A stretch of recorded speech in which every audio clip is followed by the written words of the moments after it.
Hello, everybody. Robert Carrillo here with Spirituality 101 series. And today we're going to talk about lamentations or lamenting.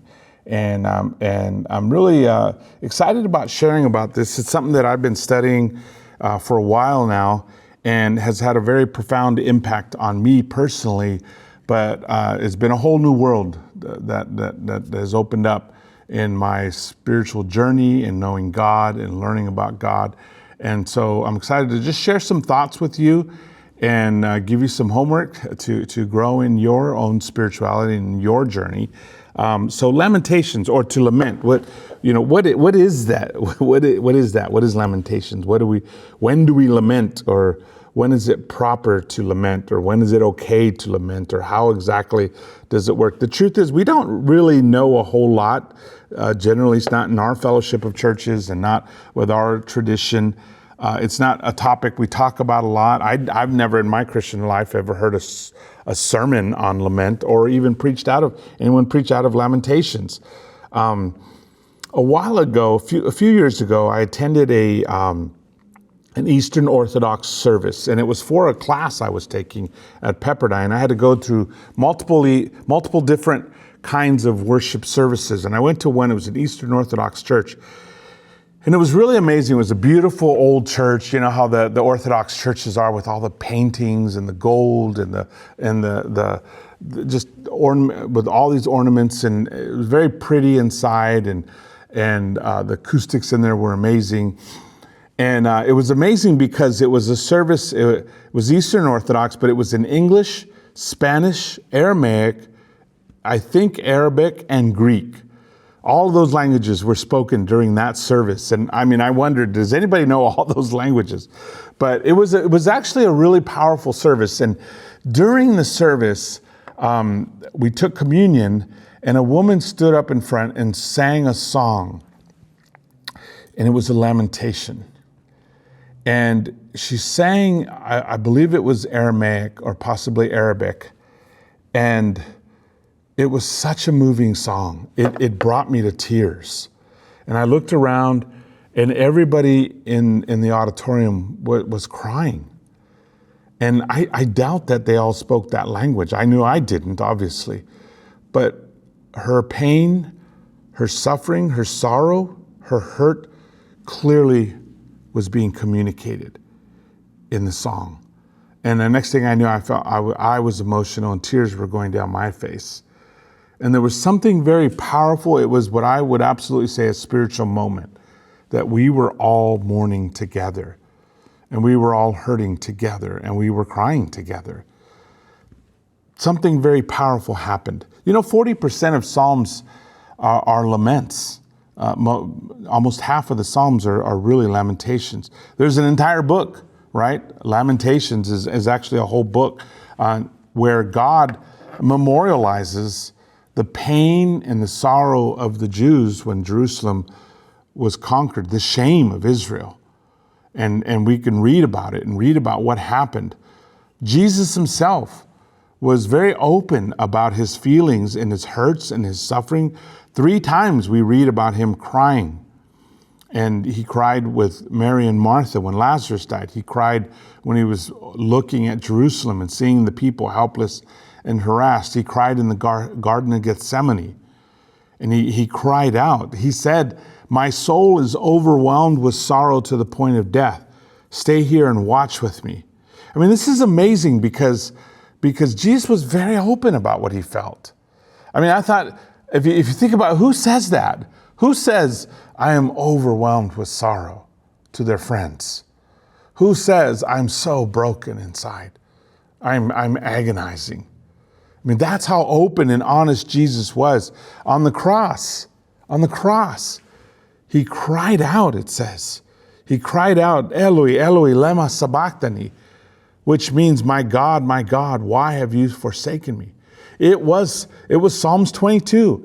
And by the language, we know that he was repeating it again and again and again. He was lamenting, and he was using the Psalms to lament. My God, why have you forsaken me? Why are you so far from saving me? So far from my cries of anguish? My God, I cry out by day, but you do not answer. By night, but I find no rest. You are enthroned as the Holy One. You are the one Israel praises. In you our ancestors put their trust. They trusted you, and you delivered them. To you they cried out and were saved. In you they trusted and were not put to shame. But I am a worm and not a man, scorned by everyone, despised by the people. All who see me mock me. They hurl insults, shaking their heads. He trusts in the Lord, they say. Let the Lord rescue him. Let him deliver him, since he delights in him. Yet you brought me out of the womb. You made me trust in you. Even at my mother's breast, from birth, I was cast on you. From my mother's womb, you have been my God. You do not be far from me, for trouble is near, and there is no one to help. Many bulls surround me. Strong bulls of Bashan encircle me. Roaring lions that tear their prey open their mouths wide against me. I am poured out like water, and all my bones are out of joint. My heart has turned to wax. It is melted within me. My mouth is dried up like a potsherd, and my tongue sticks to the roof of my mouth, and you lay me in the dust of death. Dogs surround me. A pack of villains encircles me. They pierce my hands and my feet. All my bones are on display. People stare and gloat over me. They divide my clothes among them and cast lots for my garment. How open Jesus was. How transparent he was with his emotions. So much more than we allow ourselves to be. So much more than we think is acceptable.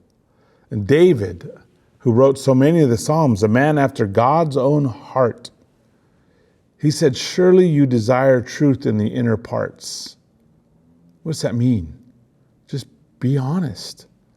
Being completely honest. That's what Lamentations are all about, is being completely honest with what's going inside us, what's going on inside us. It's total vulnerability, sharing our hurt, our pain, our shame, our fears. It's unqualified transparency, hiding nothing, admitting anything and everything, and just being who we actually are and what we are and where we are actually at. David wrote in Psalm 10, why, Lord, do you stand far off? Why do you hide yourself in times of trouble? Why does the wicked man revile God? Why does he say to himself, he won't call me into account? As Westerners, we don't go there. We're not that honest. We're not that open. We're uncomfortable, even with weeping and hurting. We're uncomfortable with pain. We don't tolerate suffering. We tell people, be strong. And when someone cries, we say, don't cry, be strong. Even at funerals. My goodness, if you can't cry at a funeral, where in the world can you cry? No, crying is part of who we are. It's part of the process of grieving. I'm learning so much right now.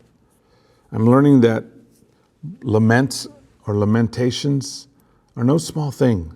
In fact, a lament has become another channel through which I can deeply connect with God, where I can find a profound connection with him. I even have a playlist on Spotify, Lamenting Music, if you need some. A playlist, honestly, that I think a lot of members of the church need. They are essential lamentations.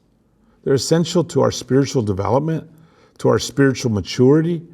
They're part of God transforming our minds and our hearts. They're key to having an honest and sincere and authentic walk with God. They're important for helping us to know God and to be known by God. They are significant, I would say essential, to having an intimate relationship with God. The book of Lamentations is a whole book about lamenting, where the grief of God's people is memorialized forever, where symbolism is used to show how distraught, how devastated, the level of despair God's people felt. Jerusalem is depicted as Lady Zion, a widowed, childless, vulnerable woman who has endured rape, abuse, exploitation, affliction, starvation during the siege and capture of the city, who has been through so much. It uses graphic symbols and graphic visions of dead bodies and shameful nakedness and starving to describe and to communicate the level of pain and despair that God's people felt. It's honestly, the book of Lamentation, it's a painful read. That's what it's been called, a painful read. In Lamentations 3, 17, 18, it says, "My soul has been rejected from peace. I have forgotten happiness." Did you hear that? My soul has been rejected from peace. I have forgotten happiness. So I say, my strength has perished, and so has my hope from the Lord. Lamentations 3, 17 and 18. You hear? Can you feel it? The level of despair. To have to say my strength has perished. To have to say I have forgotten happiness. To have to say that even my hope in the Lord has perished. In Lamentations 5, as he's pulling us out of this, he says, "Restore us to you, O Lord, that we may be restored. Renew our days as of old, unless you have utterly rejected us." You hear the humility? You hear the sorrow? Jerusalem had blown it.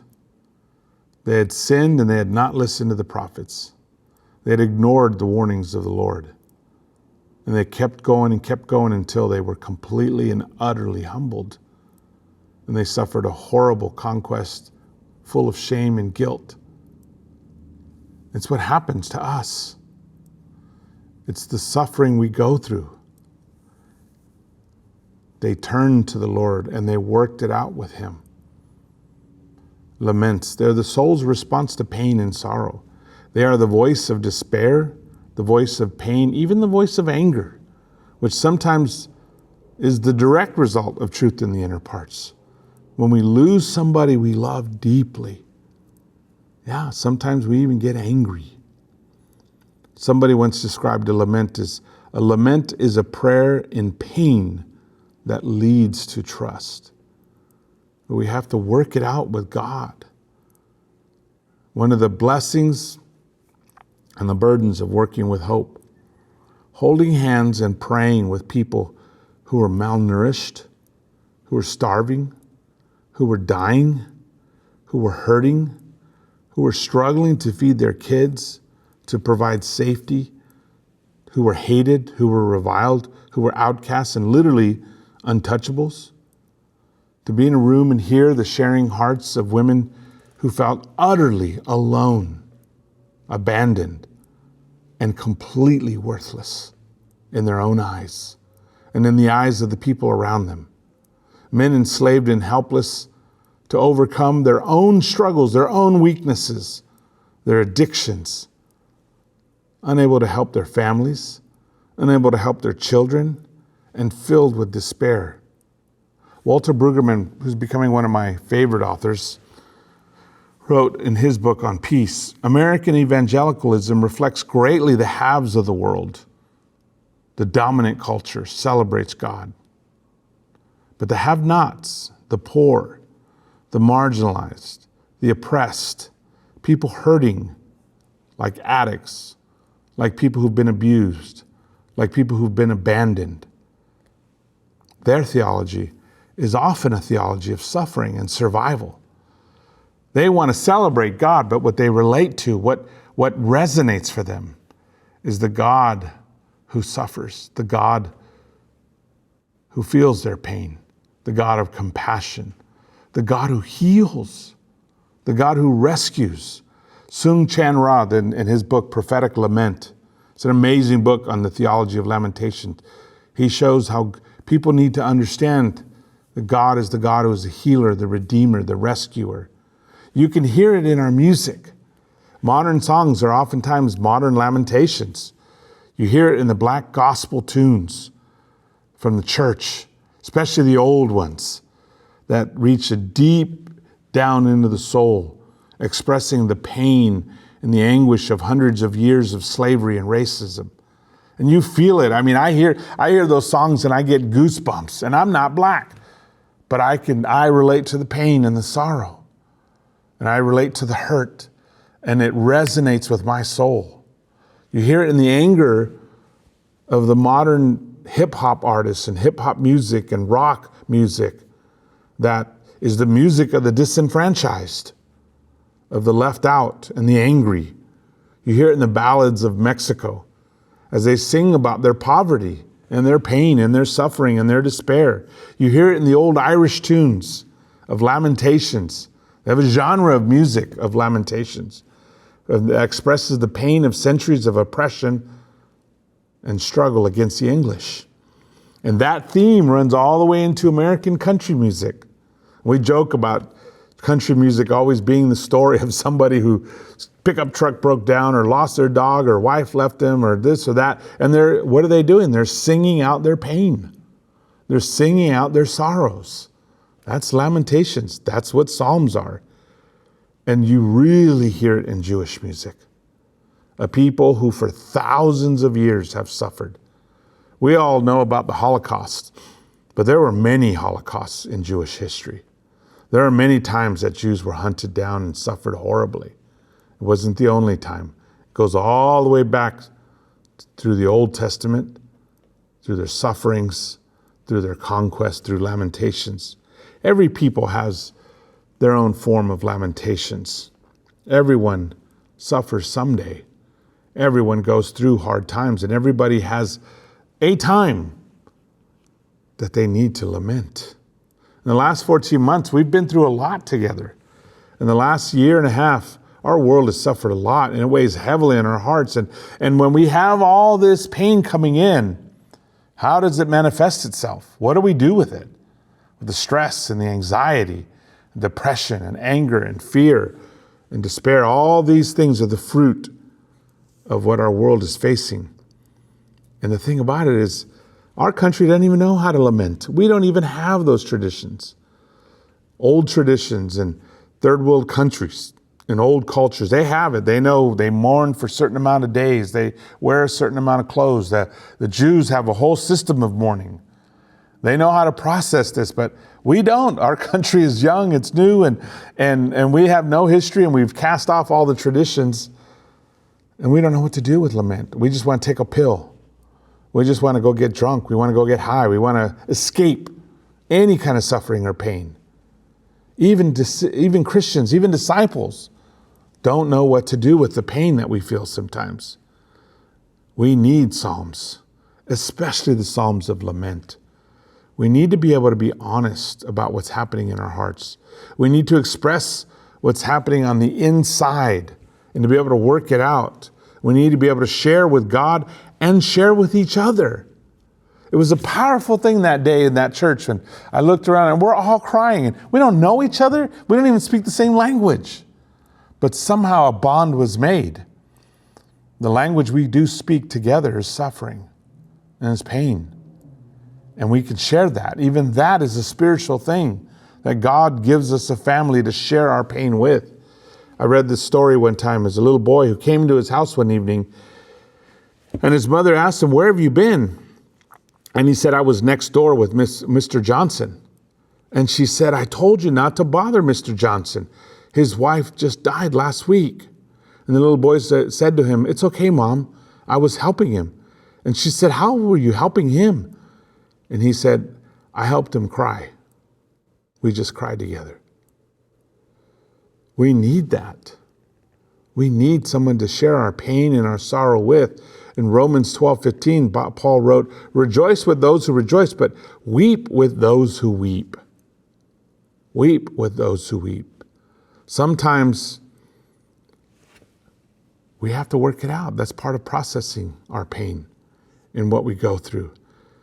Julian Norwich, a 14th century mystic.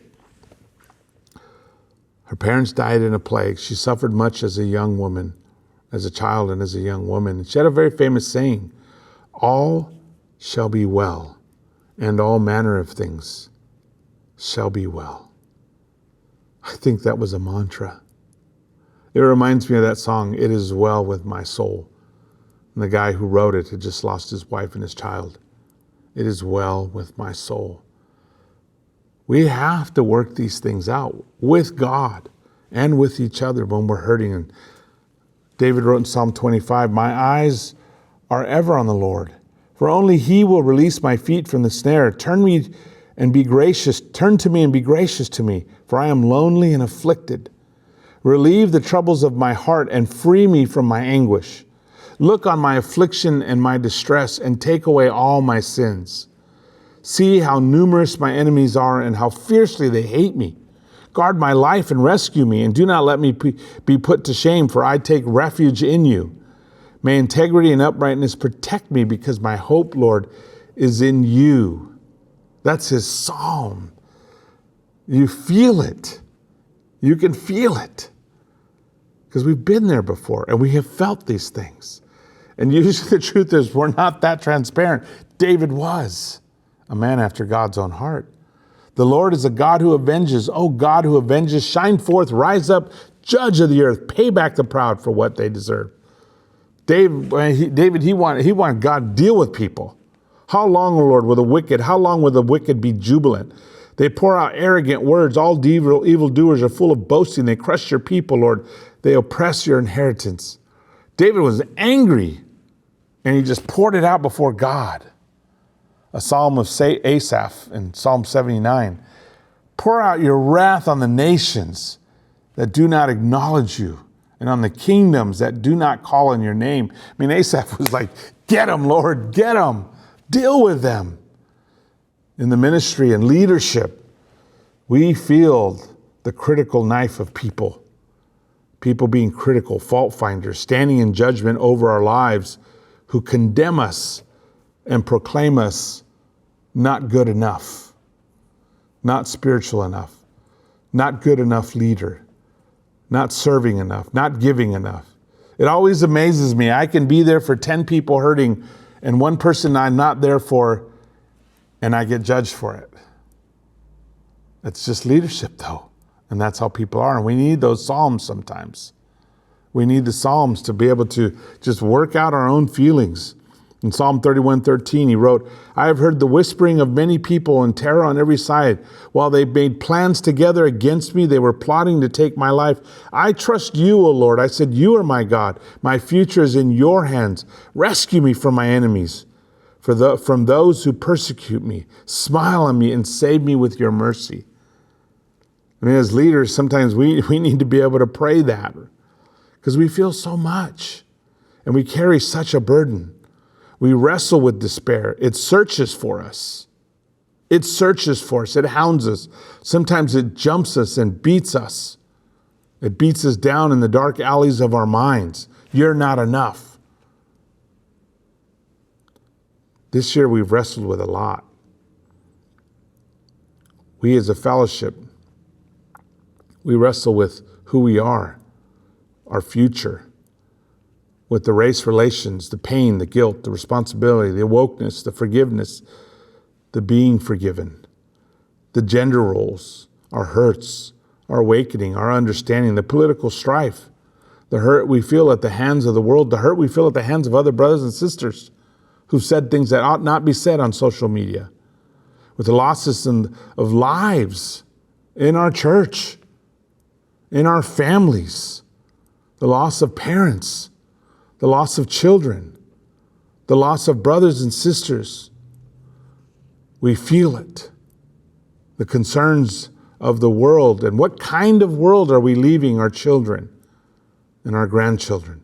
What kind of world are we leaving for them? What kind of church are we leaving for others? Lamentations are a blessing from God. In Psalm 107, then they cried to the Lord in their trouble, and he saved them from their distress. He sent out word and healed them. He rescued them from the grave. Let them give thanks to the Lord for his unfailing love and his wonderful deeds for mankind. Did you catch that? Let them give thanks to the Lord for his unfailing love and his wonderful deeds for mankind. We need to consider the ways of the Lord. We got to work it out. Lamenting, it's a channel that God gave us to share our hurts, to process our hurts, to move forward through our hurts, not running from, not hiding from, not ignoring our pain, our sorrow, because it's there and it's real. But handling it and processing it with God and in God and with each other as God intended. That's why there's so many lamentations in the Bible, because we need that. And Jesus needed it. We need it. Your homework, write your own lamentations. Take this week and journal and write down your own lamentations. What do you lament in the world, in the church, in your life? What is your lamentation? God bless you. Buen camino. Thank you for joining us. I hope this has been educational and inspiring for you. If you'd like to know more, please join us by going to study.laicc.net, and we'll be happy to contact you and help you in any way we can.